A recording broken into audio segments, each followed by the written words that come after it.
చదువును ఎట్టి పరిస్థితుల్లో నిర్లక్ష్యం చేయవద్దని ప్రతి ఒక్కరూ చక్కగా చదువుకుని రాణించాలని మున్సిపల్ చైర్పర్సన్ బండారి అనూష అన్నారు.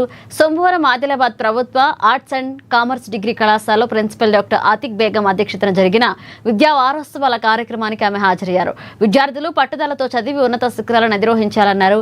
ఎట్టి పరిస్థితుల్లోనూ వెనుకడుగు వేయకూడదన్నారు. విద్యార్థుల అభివృద్ధికి తమ వంతు సహకారం ఎల్లప్పుడూ ఉంటుందని భరోసా ఇచ్చారు. చదువు ఉంటేనే మంచి భవిష్యత్తు ఉంటుందని అన్నారు.